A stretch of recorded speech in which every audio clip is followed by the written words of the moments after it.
తీసుకొని తిరిగి హైదరాబాద్కి రావడం జరిగింది. వచ్చిన తర్వాతనే వీళ్ళు ఇక్కడ ఆధార్ కార్డులు అప్లై చేసుకోవడం జరిగింది. దొంగ ఓటర్ ఐడీలు కూడా అప్లై చేయడం జరిగింది. ఇప్పుడు మీరు నన్ను అడగచ్చు, మరి మీకు ఎలా తెలిసి దొంగ ఓటర్ ఐడీలు వీళ్ళు అప్లై చేశారు? చాలా సింపుల్. 2023 జనవరి 1 అంటే 2023 అక్టోబర్ నవంబర్ టైంలో మనకి ఎలక్షన్స్ జరిగాయి, స్టేట్ ఎలక్షన్స్.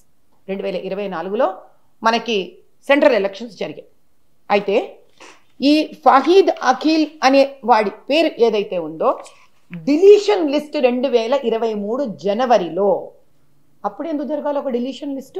పైగా మనకి చెప్పారు కూడా, ఏమని మీకు గుర్తుందో లేదో, మేము కొన్ని పేర్లు డిలీట్ చేశాము, మేము కొన్ని దొంగ ఓట్లను డిలీట్ చేశాము. చాలా తెలివిగా వీళ్ళు ఏం చేశారంటే ఫహీద్ అఖిల్ పేరుని ఇక్కడ డిలీట్ చేశారు. Fahid Akhil son of late Shahid delete చేశారు, అండర్లైన్ చేశారు డిలీటెడ్ ఓట్. ఫెంటాస్టిక్. ఎందుకు డిలీట్ చేశారు వీళ్ళు అంటే దానికి ఒక చక్కటి కారణం ఉంది. ఈ అబ్బాయికి amendment act, citizenship amendment act CAA ఆధారంగా, ఈ ప్రింట్అవుట్ గట్టిగా లేదు, మీరు కావాలంటే ఇది మీకు దొరుకుతుంది ఇన్ఫర్మేషను. 2018 తర్వాత ఈ అబ్బాయి అప్లై చేసుకున్నాడు. అప్లై చేసుకుంటే సెంట్రల్ గవర్నమెంట్ ఇతనికి కేవలం ఈ ఒక్క వ్యక్తికి, ఇంటి పెద్ద కొడుకుకు మాత్రమే, ఫహీద్ అఖిల్కి వీళ్ళు సిటిజన్షిప్ ఇవ్వడం జరిగింది. ఈ సిటిజన్షిప్ ఇవ్వంగానే ఈ పిల్లవాడి ఓటు డిలీట్ చేయడం జరిగింది. ఆ పిల్లవాడికి ఫహీద్ అఖిల్ గోండల్ పేరు మీద ఈ రోజు కనుక మీరు బ్రౌజ్ చేస్తే ఆ పిల్లవాడి ఓటర్ ఐడి దొరుకుతుంది. ఈ కథ ఇక్కడ దాకా బాగుంది. ఆ పిల్లవాడికి తమ్ముడు ఎవరైతే ఉన్నాడో, ఎంతమంది తమ్ముళ్ళు ఉన్నారు? ఆ అబ్బాయి కాక ఇంకో 2 తమ్ముళ్ళు ఉన్నారు, బిలాల్ అఖిల్, మొహమ్మద్ అఖిల్. అది కాక ఈ మొహమ్మద్ అఖిల్కి భార్య నేహా బేగం అఖిల్. అంటే మరి గోండల్ పేర్లు తీసేశారు కదా వీళ్ళు. మీరు కూడా చూసారు, బోగస్ చోట్ల ఫహీద్ అఖిలే ఉంది, గోండల్ లేదు అక్కడ వాడి పేరు.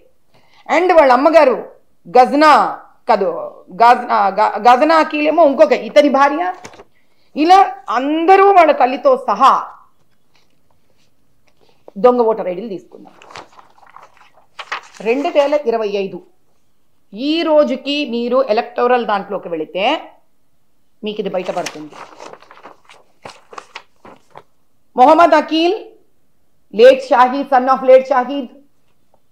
Bilal Akhil son of late Shahid. Ghazna Akhil father's name late Shahid. వాళ్ళందరి ఓటర్ ఐడీలు ఈ రోజుకి ఉన్నాయి. కేవలం పెద్ద కొడుకు ఫహీద్కు మాత్రమే సిటిజన్షిప్ వచ్చింది కాబట్టి 2023లో చాలా తెలివిగా వాడిది డిలీట్ చేసేసి వాడికి ఇండియన్ ఓటర్ ఐడి కార్డు గోండల్ పేరు మీద ఇష్యూ చేయడం జరిగింది.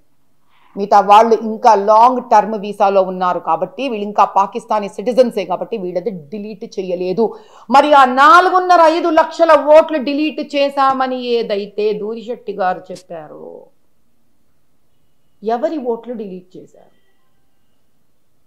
అది మన న్యాయబద్ధంగా ధర్మబద్ధంగా తెలంగాణ పౌరులది, హిందువులది ఓట్లు డిలీట్ చేశారు.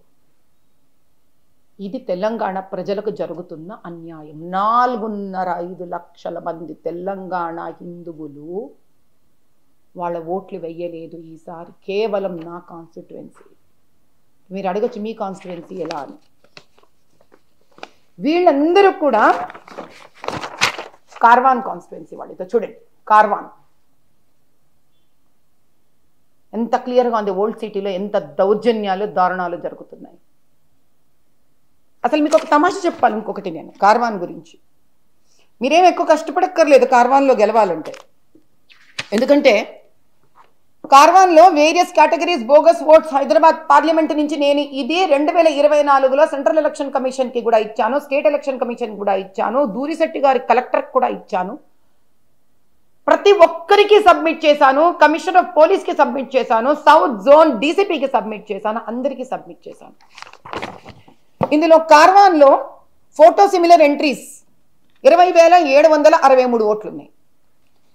నెక్స్ట్ కార్వాన్ షిఫ్టెడ్ ఓటర్స్ 38,318 ఓట్లు, దొంగ ఓట్లు ఉన్నాయి. సింగిల్ ఓటర్స్ కార్వాన్లో దొంగ ఓట్లు 27,653 ఉన్నాయి. కార్వాన్లో చనిపోయినా ఇంకా ఉన్న ఓట్స్ 1,538 ఉన్నాయి. కార్వాన్లో ఒక ఇంట్లో 50 మంది కన్నా ఎక్కువ ఉన్న పేర్లతో ఓట్లు 8,671 ఉన్నాయి. సో ఇవన్నీ మీరు కేవలం కార్వాన్లో కలిపితేనే 96,943 ఓట్లు ఉన్నాయి. 2023లో కార్వాన్ నుంచి ఎంఐఎం తరపున గెలుచుకున్న మొయినుద్దీన్ గారు 83,388 ఓట్లతో గెలిచారు. అక్కడ ఎన్ని బోగస్ ఓట్లు ఉన్నాయి? 96,943 ఉన్నాయి. అసలు ఆయన ఇంట్లోంచి బయటకు కూడా రావడం ఎందుకు? ఇంకా ఏం చేసే అవసరం లేదు. నిజంగా ఒక ముస్లిం వచ్చి బయటికి భారతీయ సిటిజన్ అయినా ముస్లిం బయటకు వచ్చి ఓటు వేసే అవసరం కూడా లేదంటే వాళ్ళ ముస్లింల మీద వాళ్ళకు కూడా నమ్మకం లేదు. దాని పైపెచ్చి ఏం చేశారు? అది కాకుండా